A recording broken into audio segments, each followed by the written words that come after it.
So today I have with me Daniel Faust, and what do you do, Daniel? You're interesting. You got a podcast named War Hero to Superhero, right? hmm So what do you do, man? During the day, right now, it's group training manager with the Air Force Reserve, nights, weekends, and hopefully full time by the end of the year is a veteran transformation coach, helping our community transform their lives from the prayer room to the boardroom. And the podcast is the air war on how we get the message out there. And the ground war is when we connect with you and help you in that transformation. So that's pretty much what I do in a nutshell. That's awesome, man. So you said Air Force Reserves, huh? What do you do in the Air Force? It's called a group training manager. So basically, take your training NCO from the Army that trained whatever, let's say 11 Bravos or 95 Golfs. I can speak multiple different languages in a sense. And they used to just train that MOS. My job is to get all the MOSs to basic training, AIT or tech school, go to your set schools, and then any PME, your professional military education. And then we track you as you go over up through your education and training throughout that job. So it's about 55 AFSCs plus or minus because it changes constantly, or 55 MOSs. Yeah, it's one of those jobs that never stop and is really super exhausting. I like helping the individual, but the tracking and the metrics and everything else, not so much. So that's why I call it a daytime job. We're serving enough veterans in their transformation, adios muchacho. I mean, I'm a cheap date. Give me 150K. I'll leave tomorrow. I hear that. I hear that. So like it sounds like uh at the end of your day you're just ready to unplug and just relax. Yeah, that's the pro and the con. I recently talked with that with my wife in that particular. I think that's the reason why is that I'm a very creative, outgoing person, but when you have me in task, which that job is a training NCO or group training manager or whatever we want to call it, whatever branch you're from, all my task-based energy goes there and then my creativity goes. So it's nice doing these podcast recordings, utilizing my garage. I do virtual reality stuff also to bring back that creativity so then I can help veterans in their transformation. So that's the hard part is that anybody who goes over. So I'm looking at and wrestling about actually setting myself a retirement goal because I'm already retirement eligible in the reserve. I've been retirement eligible since 2020. And I'm just wondering if I should just pull the chalks and then just push a date. So me and my wife are praying about that and thinking about that and looking at that because it's one of those things when we were almost homeless 5 years ago, we were very much pursuing veteran transformation, but in our job, and because we had that need to get out of that, we were more aggressive. Now that we've been kind of stabilized the past 5 years, we're like, maybe we need to put ourselves a self-imposed deadline so then we can actually make that transformation so we can transform our lives. So we're looking at that. So leaning towards end of 26. I don't know. I mean, I'm already eligible. I could leave any moment, but the funny part is my full-time job and the reserve kind of tie hand in hand. So if I leave the traditional reserves, I got to leave my full-time job. So it's a double-edged sword. So it's one of those things. Maybe I need that fire to go over and to help more veterans out because you get exhausted. You're like, oh, it's another day. And you're like, but you don't know. Your life could be done tomorrow. That's the other thing too. People kind of get caught up in that. I'm more of a legacy type mind thinker, not just a, hey, just do it in the moment because what do I want my legacy to be? I definitely don't want it to be like he tracked a bunch of metrics and he learned how to brief people and he made him snoozing and tired. I mean, that because I know the information. I've been doing it a decade, so I could do it forwards and backwards, but that's not the legacy I'm looking for. Man, I really admire that the mission that you have with your podcast and with it's just the veteran transformation thing. I really respect that because I see a lot of young men now coming out of the military that go into the civilian life and have a hard time transitioning between the two and that help that you offer from your standard MOS in the military to transfer that into like a civilian job, or Mhm. just somebody to talk to, man, that and resonate with, and that's pretty awesome, man. I admire that mission a lot. I You had mentioned you have a day job as along with the reserves. Are you a civilian contractor as well? The way it works in a nutshell for most of the audience, if you think of a GS employee, that's a Monday through Friday job. Your traditional reservist is 1 week in a month, 2 weeks a year. They marry the jobs together. Okay. So if you divorce one, you divorce the other. Right. So I have to wear a uniform Monday through Friday. So no one can tell the difference. So think of like the Incredibles, and I am now out of uniform, but in uniform. Like Monday through Friday, I'm supposed to be Mr. Faust, but I look like Sergeant Faust. And then on the Saturday and Sunday of the drill weekend, which is not this weekend, but next weekend, then I'm technically Sergeant Faust and I have full Tech Sergeant E6 authority. It's Yeah. kind of a weird marriage. It's one of the number of reasons why I think I'm going to put the line in the sand, because that divorce in the government needs to happen, because this is what happens. Like, so you have a technician, that's what they're called. That's their short name from the Army, have them too. So all the branches have them. So they would be called like your technicians or full-time people. Yeah. You go over and you're serving on Wednesday, doing your same MOS that you're doing on drill weekend, and you get injured on Tuesday. It's not your annual tour. You're not on orders. You're not Title 10 orders. I have a coworker struggling with this right now. Had to get an MRI, and she had to an X-ray and had to pay out of pocket because she's technically a civilian. The injuries happened to her as civilian time and everything else. So it's like that's another reason why I can't go lobby for veteran things. I can do certain things in the veteran community, but until I'm fully retired, I can't go lobby and say, hey, we need to have this divorced. Either have them full-time orders or full-time civilian. That should be the only things that should be there. It Yeah, makes no I'm sense. familiar. Yeah. I'm very familiar with that. So I live like 5 miles away from an Air National Guard base. And Hmm. so there's a lot of civilian contractors on that base during the day, in the evening, and I can always tell the difference because there's no rank or anything like that. But um, it does. A lot of people don't know the difference, and it is hard to tell. But a lot of Hmm. people don't know that there's that civilian contractor versus you know military contractor. They don't understand that there is a difference, Yeah. and a And, lot of and people. yeah, and that's the hard part. So and nowadays the Air Force is getting, all the branches are getting a little more lenient on facial hair and growth. I'm like more of the traditional guy because I started in 2000. So this is long for me right now. If once I get another pay infusion, I'm getting a haircut again. I mean, so everybody else is growing longer. A lot of men now have shaving waivers, white and black and Asian men now have shaving waivers. So you go over and you think like, hey, you retiring soon? And like, no, I'm active duty. What? And I'm like, so I mean, it's kind of funny. They don't get them as long as you got it, but they go over and they're like, they're pretty long. And so it makes it even harder nowadays to determine who's active, who's guard, who's reserve, who's a technician, who's a person that's on full-time orders. You really can't tell anymore. So Yeah, yeah, and that's you were talking about shaving waivers. Boy, I bet that's something that's taken advantage of a lot. I can't really say per se because in the reserve, there's only like at each reserve base during the month, there's only probably about 50 to 100 of us that are full-timers. So during the drill weekend, obviously it's hundreds to thousands depending on the size of the base. So I mean, I see because we usually most reserve and guard bases are usually connected to an active duty base. So that's the only way I can tell. But yeah, I would say progressively the free the bun on the Air Force. The women are now having ponytails. I've seen more men have the beards. So I don't know if there's malingering or not. I can't honestly say, but I mean, for me, I like clean shaven. I don't have any issues. I'm actually worse when I grow it out. I look 10 to 15 years older. I'm like, I don't need to age. I don't have to speed up the process.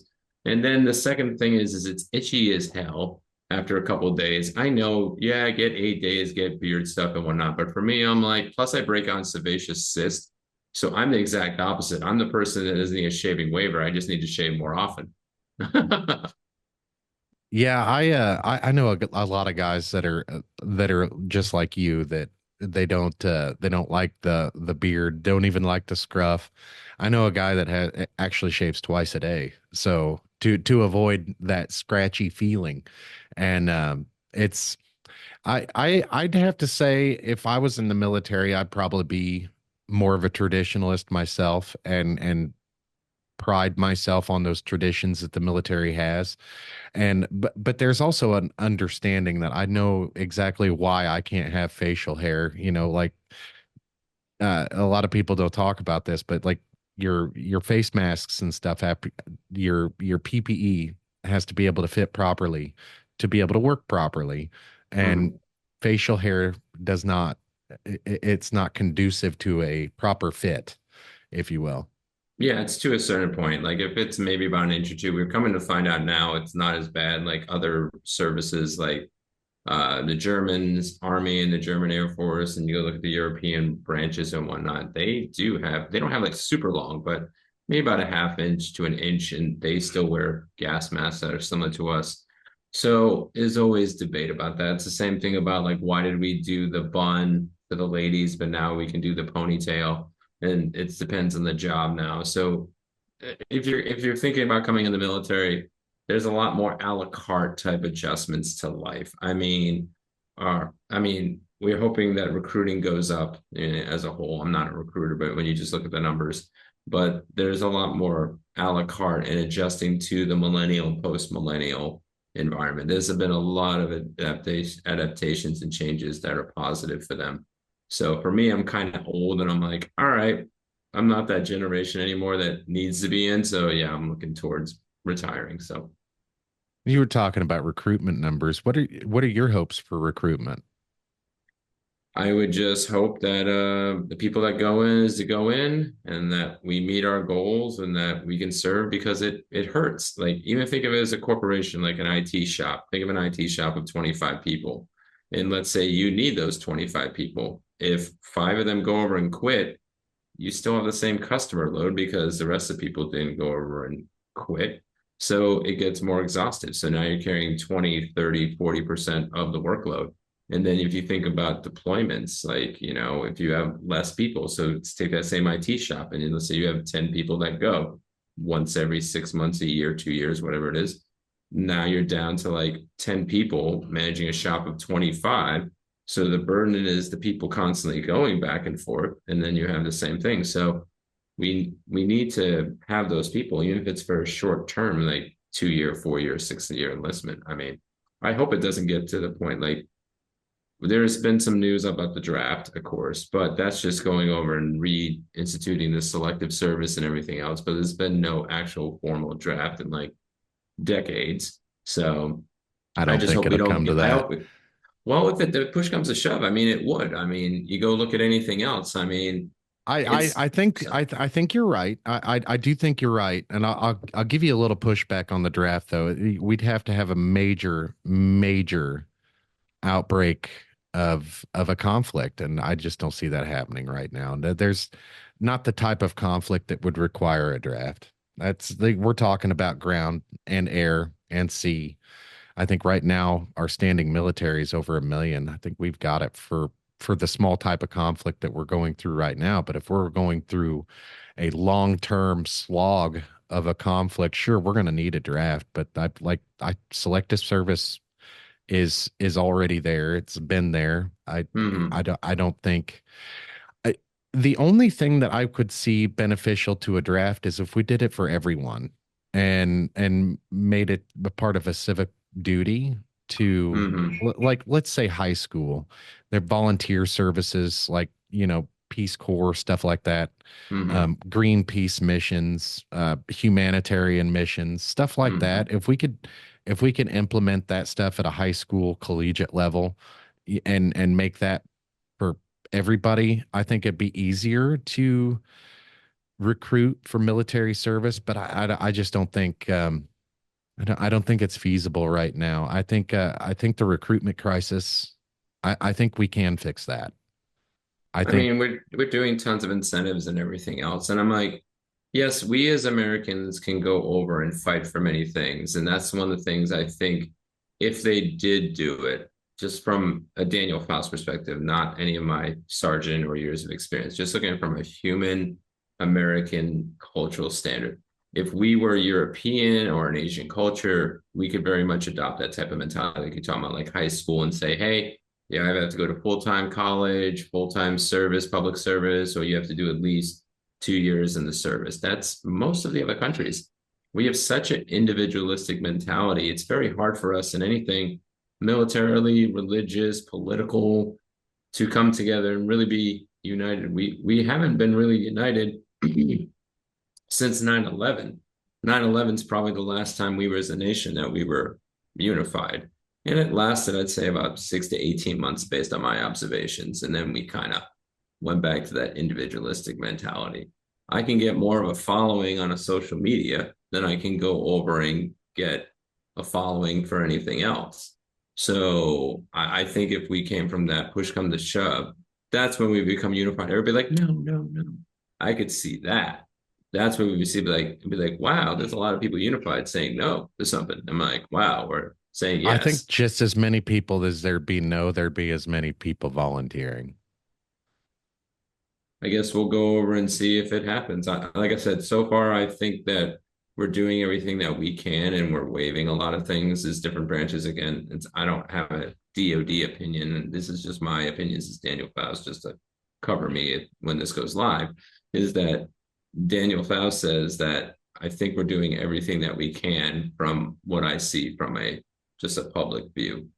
And look at and the opportunities you go over and get with the education and everything else and the consistent revenue or not, especially if you're brand new or if it's like you have a certain skill set or you wanted to branch out. The nice part is you get 4 years of education, plus you get tuition assistance. I mean, and if you Do you do it think right, that choose the right job, you know.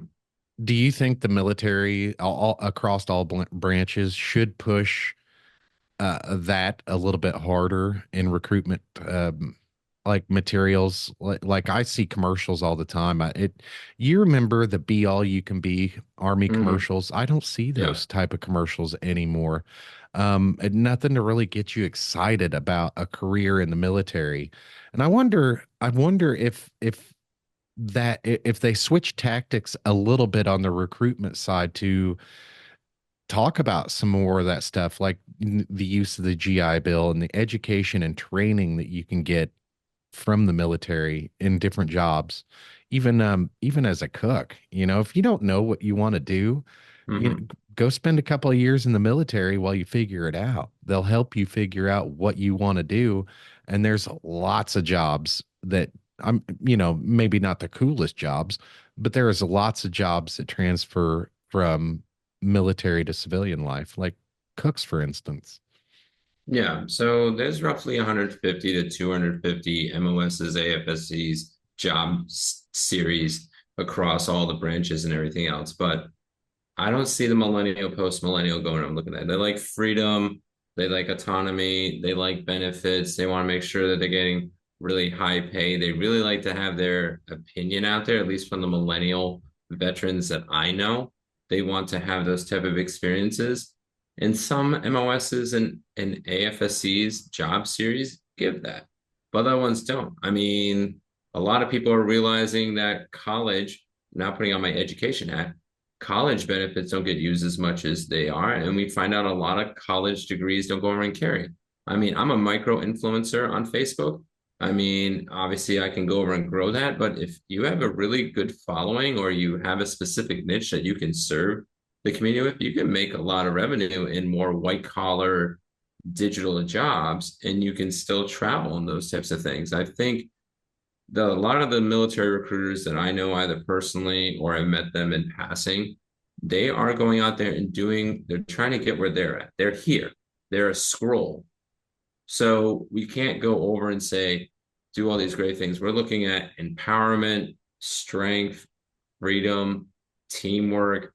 they will go and they will play video games. Like the recruiters will go play like Call of Duty. They'll do Assassin's Creed. They'll do all the Hell Divers is another one. And they'll connect with those people and then they'll be recruiting in the video games. They literally get paid. There's Air Force gaming expos that you can go Oh yeah, over and there's game and stuff like even that. esports. Yeah. Esports. So I think from a commercial standpoint, I used to be in digital TV and I used to actually be a competitor with YouTube a long time ago and everything else. And in that particular world, commercials can get expensive, traditional and everything else. But it's so much cheaper to put an ad on YouTube. It's so much cheaper to put an ad on TikTok. It's so much cheaper for to make the recruiter a content creator and go over and get that get there, and then they see them, and if they like them then they scroll and then they can just swipe up to then go over and connect with the branch. I mean, they're doing a lot of amazing things in the recruiting world. They're really trying to go over and encapsulate they still go to the high schools, they still go to certain things, but again, I think if they did commercials, I think it'd be a fiscal waste. I mean, maybe That's Hulu commercials, but Yeah, that's yeah, I agree with you there. I was just thinking more of like the type of attitude that we're trying to convey, even in social media advertising, like pushing more of a, I don't know, training. I don't I'm not connected to the military, nor have I ever been. I'm just kind of spitballing here, trying to come mhm, up with ideas because I do know that there is a recruitment crisis, and I think it gets blamed on a lot that's not necessarily accurate. I don't think it's mhm. not accurate, but I don't think from what I've seen in the military and the people that I watch on social media and YouTube and stuff like that, I don't necessarily think it's an issue of I don't even know how to really say this, but I don't really think it's necessarily a demographic issue. I think the information's getting where it needs to go.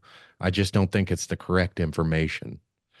Um, Yeah. I mean, we do also have a problem. I mean, you think about it just from a holistic standpoint, and not to be offensive, but if you're body positive, but you're coming into the military, then we have up the standards to go over and to allow different sizes.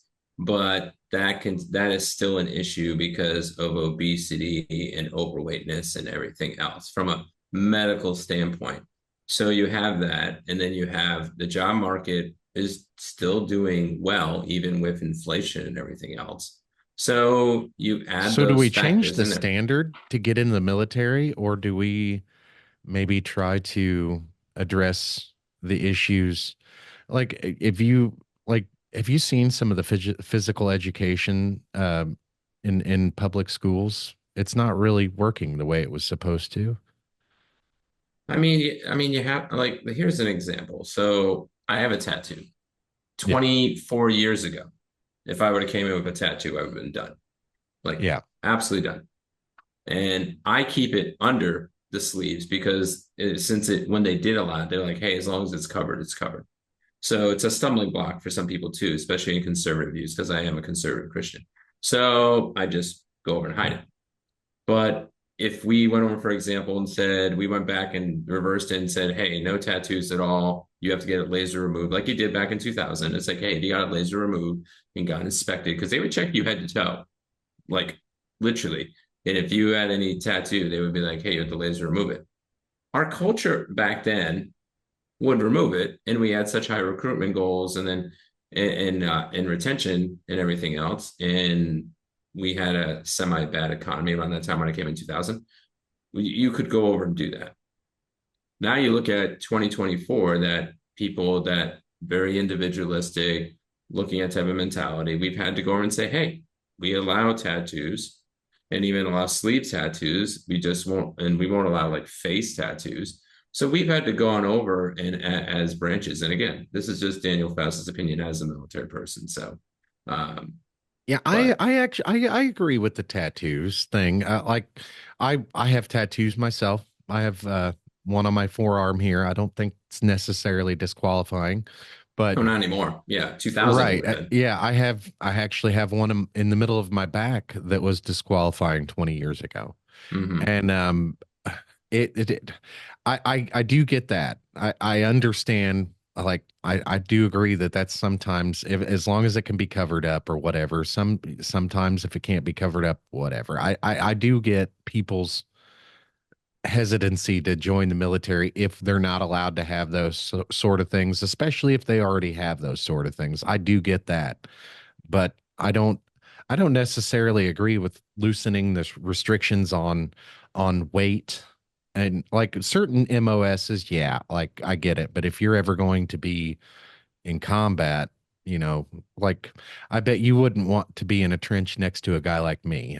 I'm not very fast, you know, I'm not trained, and I can't I do a mean, pull up, I can't do a push up. the thing is you would be. So that's the thing that people are getting confused about when they look at it. Like the new standards, they made them that way to allow people in, but you go 13 weeks through like the Marines or like the Air Okay, Force or okay. anything So they're else. not loosening them on the back end, just the front end to get them in. Yeah, yeah, it's not a Okay. permanent thing in that particular regard. And I mean, it also depends on age and everything else. I'm 42, so I'm not going to be the same size as I was at 18. I mean, I'm mostly the same size as I am at 18, but 24 years in, that's a different story. So they don't expect a 42-year-old to run as fast as an 18-year-old. They will look at the standards of every few years and whatnot.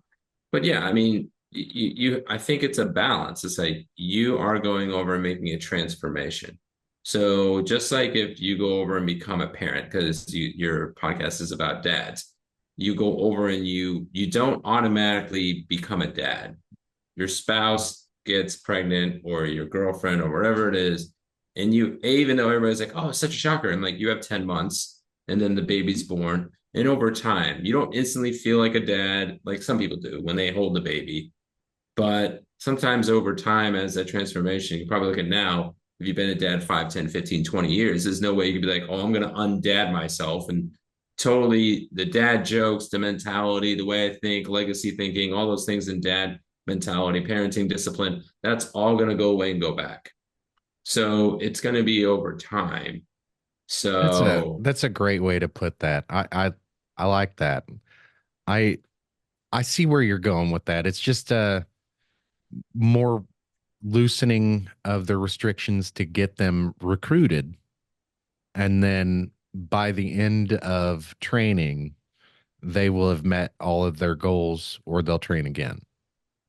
yeah, I mean that's anything else. I mean, when I came in, I was about a buck 20. I fit the physical sizes and everything else, but the pull-ups and the sit-ups and different things I couldn't go over and do, and I got better at it. I'm not the best at it. It's not like I could do a ton of them. The good thing is each branch is different. At the time, I didn't need to have as many pull-ups. It was attempts, and then sit-ups I got, and then the run I eventually passed, and then the push-ups I eventually passed. But yeah, overall, when you get into that style, like most Americans don't work out. 2 out of 3 meals are still eaten out. The average person's scrolling 5 to 8 hours a day, me included, as I'm growing stuff and everything else. We can get addicted to the scroll. So making that culture shift, I think we've just realized that the culture has shifted so much that if we don't go over and at least give some leniencies initially coming in, we don't have enough of a pool. Because if you go back Yeah. 20 years ago, obesity and overweight wasn't at 70% nationwide.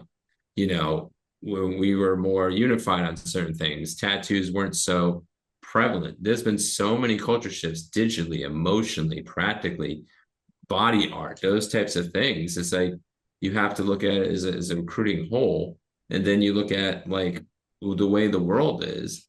Yeah, You have to sometimes have to, yeah.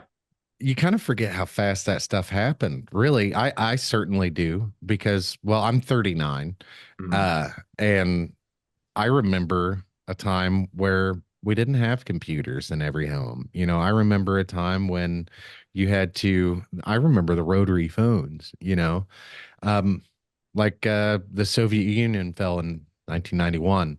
I Mhm. remember doing drills underneath our desks. You know, I grew up in a world without that. I remember a time without that, and then the digital age. It's people do forget how fast, even I forget how fast all that stuff happened, how fast we advanced.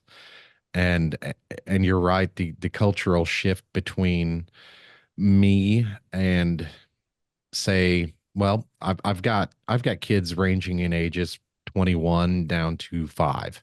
So the difference generationally between me and my older kids isn't as wide as the generational gap between me and my younger kids.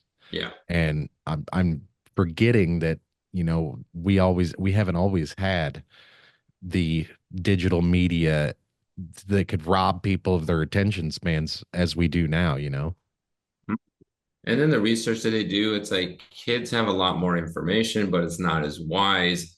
I was driving my son to work a couple hours ago, and then I got to pick him up later tonight. You know, when I was 16 and a half, I was taking the bus, I was going over and walking to work, I was biking to work, I'd find rides with friends. The two options my son does, even though most of those are available, is take a lift or pay his dad to go and do that. Now that's going to cut off. I mean, I'm a type of parent that goes over and it's like, I will empower you for a season, but then you're going to learn how to do it. So as Yeah. of March next year, March 19th, I count days. I'm very much a counter. So that day is my freedom day to say, hey, you don't have transportation lockdown. You might not have a job. That's on you. So, so that's the two ways he takes it. For me, I would have took the bus, you know, Yeah. I would have went over and found a friend. I'm like, where I live, it's a little complicated because the way they built the military base and then the city, it's not like you can just walk out the gate and go. It's not that far of a ride, but it's the way they build it. Like if you're near any military bases, sometimes you're like, the first couple miles is not built just to go out there. So, but that's a different generation. I'm like, even when my bike broke and then my tire like flew off the front tire while I was biking, and then I had to literally catch myself. I then took the bike to work and then junked it, and then I still walked to work or took a bus, you Yeah. know. So it's a different thing. Even their generation is not even looking at driver's licenses as much. They're like, Yeah, they're I less will pay a willing to lift. struggle. They're less willing to struggle than the older generations, but they also, I don't know how to explain that, because like I see my kids struggling a lot. Like it's not as easy for them as it was for me. I acknowledge that all the time. Gen Z is they're going to change the world, I believe. But they're having a hell of a time right now, and things aren't as easy for them as it was for me. I do Yeah, notice that all the time. I think it is in that particular guard. And I think some things are easier than that particular guard. They can be equipped a lot faster with information. They can go over and they're allowed to they're concerned about the overall learning, but not concerned about the overall memorization. You know, Common Core taught us to do systems. Common Core didn't teach us to actually know it. So when you go do math, it's like you get 5, 10, 15 attempts to go over and do that. But the wisdom, I think, is going to take a whole nother generation of them. And they're talking about people like us supervising them. They're looking for monthly or weekly check-ins, and they have to be walked through like step by step. I mean, I do have concerns about it. They will go figure it out, but if this went out, it'd be a whole different ball game because Yeah. they don't know how to operate. So I try to, at least in parenting, to try to throw out some wacky things. Like I'll go over and be like, all right, you need to get to the beach. All you have is like $20, a burner phone, and and you got money, and that's it. So then I put myself at the beach, and then like, hey, burner phone if they don't make it, da da da. But teach them how to do that. I'm taking train trips with my kids so they know how to go over and navigate those systems. So, but it's like they have all the information, but it's not like they're not going through the school of hard knocks like we went through. We didn't come in until the streetlights came on. What happened if the door was locked? If you forgot your key? Those types of things I don't see their generation going over and learning. I try to experiment with it in safety, but I think that's going to be the hardest part. And we're going to have many generations in the workforce. I think by the next 5 years, I read we're going to have 4 to 5 generations still in the workforce. And especially if we don't figure out Social Security and our debt crisis and credit cards and inflation and everything else, we're going to have people from 18 to 80 in the workforce. So it's going to be a very interesting dynamic from like having boomers and borderline traditionalists to Gen X. I'm like borderline millennial because they changed the age. I don't like it. But anyway, and then you have the millennial and then you have the alpha generation. So you're going to have like 4 to 5 generations in the work. And you're like, Simon Sinek said it best. It's like, they got a bad hat. They got a bad rap, especially when both parents are working and Yeah. then you're kind of like they're just getting babysat by different ways, but they're still taken care of, but not really. So it's like they're gonna so we as the bosses are going to become almost like the informal parents to empower them. So we got to be prepared that even if we got our kids out of the house, we might be semi-parenting the people that are in our workforce until they get the wisdom. I'm okay with that. I'm been a stay-at-home dad for the last 10 years, so I'm not in the workforce much. My wife does have a second job, but I help out with, but we're not generally around people. But yeah, I can see that being advantageous. Taking time to train someone is, that's something that it would be beneficial already in the workforce to take advantage of now. Like these are fresh young people that don't know how to do anything. You can really mold them and shape them into any kind of worker you want, really, if you just have enough patience.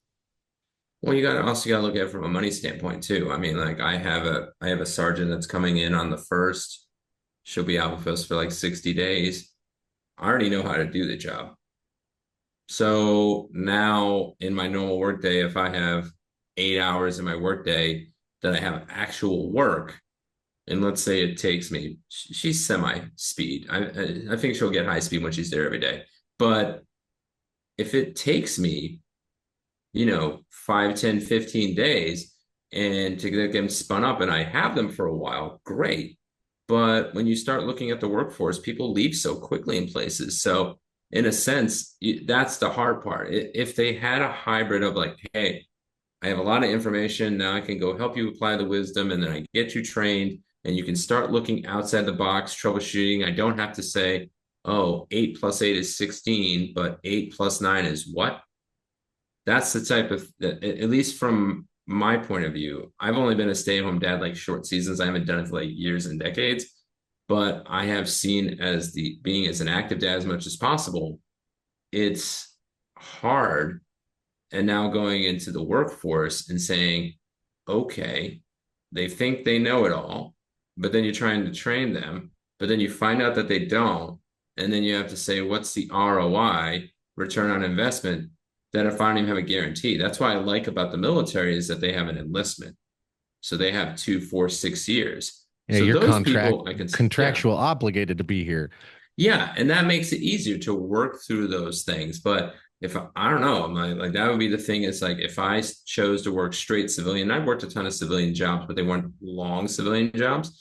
But if you go and look at it from that standpoint, and you have like, do you have the employee long enough to go over and do that? Amazon, for example, has a 90% turnaround in their warehouse and then their order pickers to get everything done. It's Yeah. amazing that they still function, but out of 100 people that they hire as their order pickers, the first line of defense to get the boxes to us in a day or two, when we order and click thousands, hundreds of thousands of packages, for every 100 people they hire, they churn out 90% within like a 30 to 90-day turnaround. Yeah, so retention's a huge problem everywhere. And I don't know how to fix that one. It's interesting. It's an interesting issue because the problems that are seeing causing the uptick in turnover rates it's so widespread. It's sometimes it's a money issue, sometimes it's an attendance issue, sometimes it's a motivation issue, sometimes it's training, but it's such a wide gamut these days. It's really hard to nail down. And let's just say you've got a workforce of 100 people. Uh, it, Mhm, it's hard to nail down exactly what's going to help that 90% and not alienate that 10%.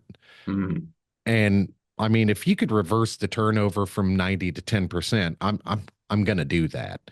But you know what I'm saying? It's a mhm, very fine line to, do we appease the 90% and piss off the 10% of the people that are loyal and that are there for the right reasons? Do we do that? Or it's a very fine line that I find I see it. It's very difficult to walk that. I deal with a lot of people in business. I talk to a lot of people in business, mhm.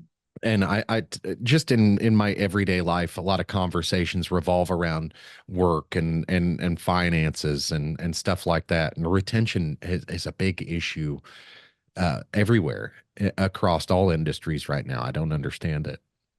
Yeah, I think I'm leaning more. I'm like, I'm gonna serve the 90 and piss off the 10. I mean, and it's not like you're purposely pissing them off. It's not like you go out there and like, I'm doing that, but you gotta set a standard. And if that's the standard that's met, and it's a very hard standard to go over and meet in Amazon. So the people that are the Amazon pickers, they're listening. If they aren't, you guys are amazing, even if you lasted a day, because I've worked in those type of facilities. I mean, I did 12 years active duty. I've done 12 years as reserve. I've done only full-time reserve for the past 5 years. So those 7 years between 2012 to 2019, I had 70 different jobs. I wish I was kidding, like in that 7 year period. So I've worked in all those different types of facilities. So that is a very hard job.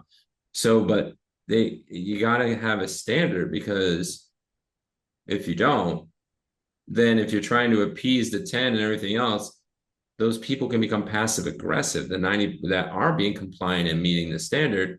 And if we keep adjusting, so we try, the supervisors should try to adjust to the individuals as much as possible within the confines, give you more training, those types of things, and whatnot. And we try to be as inclusive as possible.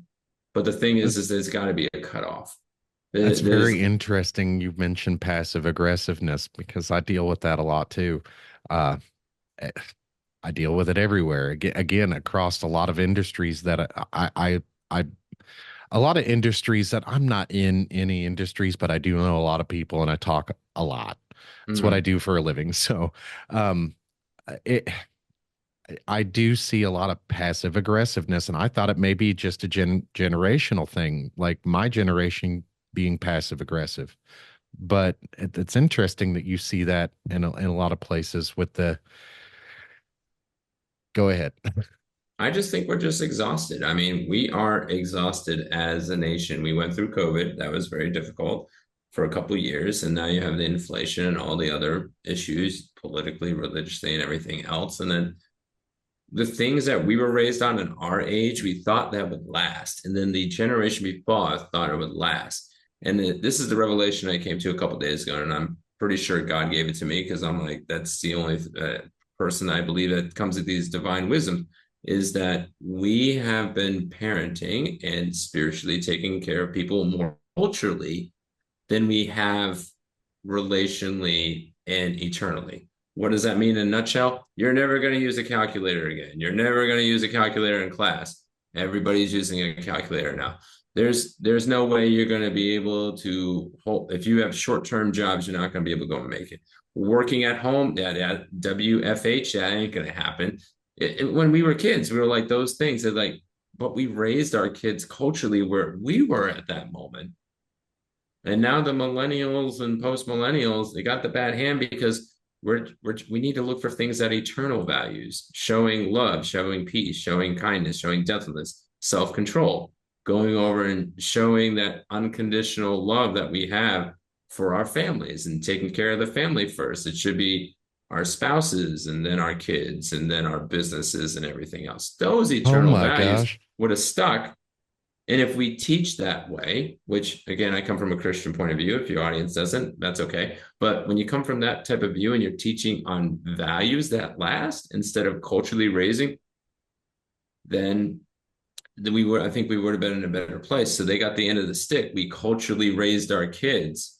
I think all of us did. And I have to watch it myself. I'm like, son comes with this crazy type of argument, whatever. And I'm like, okay, well, he's getting raised by what he reads. And I'm like, I'm trying to introduce him to other things, but public education kid, it's hard to break that. So we have to keep walking with our kids to and fro. So it's not over when it's 18 and everything else, but I think that's what we've done as a nation, and we're just tired. A lot of us realize that a lot of the things that we thought were truths were lies, including myself. I'm like, I never would have thought that AI could write a book in 90 minutes.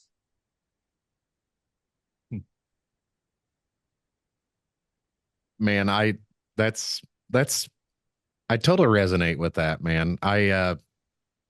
That's a heck of a revelation you had. Um, it gives me a lot to chew on, a lot to unpack. So I absolutely agree that our kids are products of a product. Our kids are products of their environment. Absolutely, 100%. I'm a little different in my methods. Uh, my children didn't have and don't have social media, Mm-hmm. and um, I had some issues with my older boys, and so they couldn't handle internet, social media, so they just didn't have it. Mm-hmm. And I've got a 14-year-old right now. He doesn't have any of that stuff. Mm-hmm. He's of course he's got video games and he plays on, chats on the video games sometimes or Mm-hmm. whatever. But as far as like having the phone attached to them all the time, they don't have that. But they do have Mm-hmm. screens all the time. Yeah. And I do worry about the screen time, but I of course I think a little bit differently, not only because of my age, my wisdom, my experiences and stuff like that, but I've also Mm-hmm. had a lot of time to sit and think about things. And I think exactly like the airplane analogy where you're up in an airplane and if your mask comes down, you have to put it on yourself first before you can help the person next to you. And Yeah. I always go back to that in my life and in my daily life. A lot of people say my kids come first, or I always put my kids first, or I put my family first. And no, that's not true in my case. What I always worry about number one. If I'm taken care of, then I have the capability to take care of everyone else. I can't Mm-hmm. take care of them unless I take care of myself. So I make myself a priority and I teach them to do the same. And we're still all thinking about each other, and it's not selfish because we take care of ourselves so we can help others.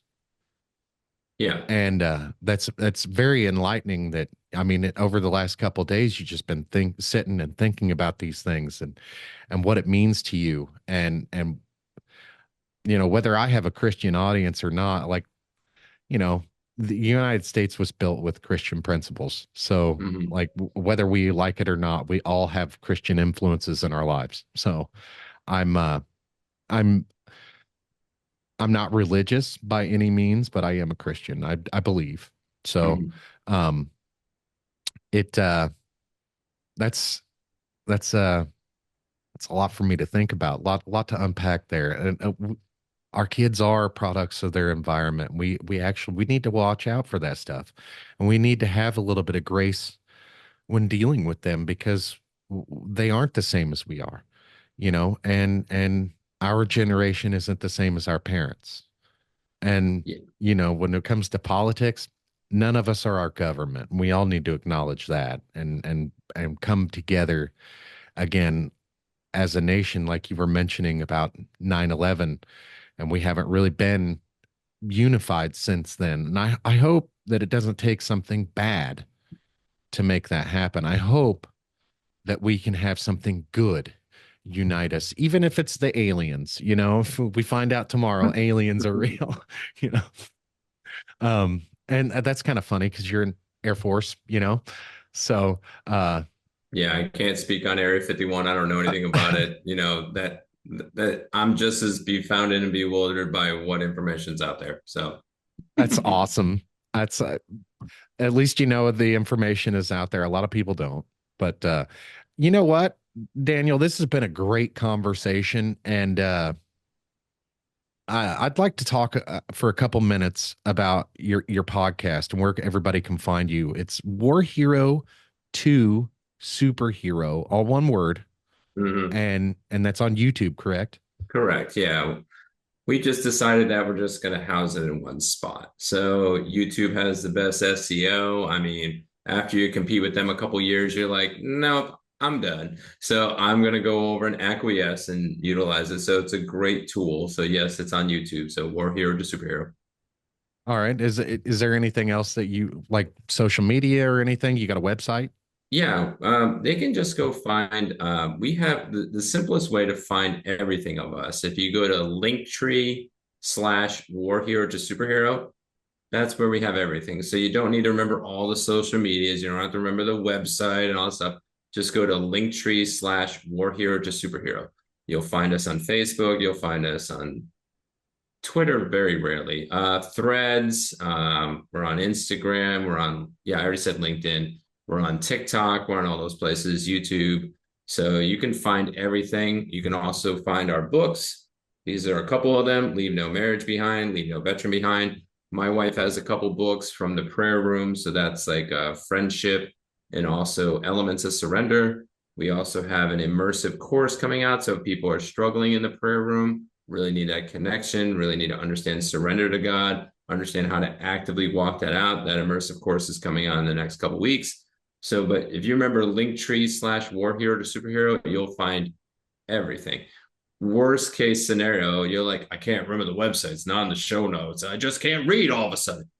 If you remember my name, Daniel Faust, you can just Google me, and then you should be able to find everything else and see other podcasts I've been on and all that jazz. So I understand if you ain't writing it down, 92% ain't going to be remembered. So the 8% is remember my name, Daniel Faust, and then you should be able to find me. Hey, that's awesome. So my wife, note to editor, my wife is my editor, and so as she's editing all the podcast and everything, she'll link it in the description and everything. And I appreciate your time, Daniel. This has been an awesome conversation, and I'd like to follow up in a couple months and talk to you again. And we didn't talk a whole lot about War Hero to Superhero, and I had completely forgot that you had wrote a couple books, and I'd like to get into that as well the next time if you'd allow me to reach back out in a couple months. And Yeah, totally, totally. this has been, like I said, a great conversation. I appreciate your time, and we'll see you in a couple months, man. All right, thank you. See ya.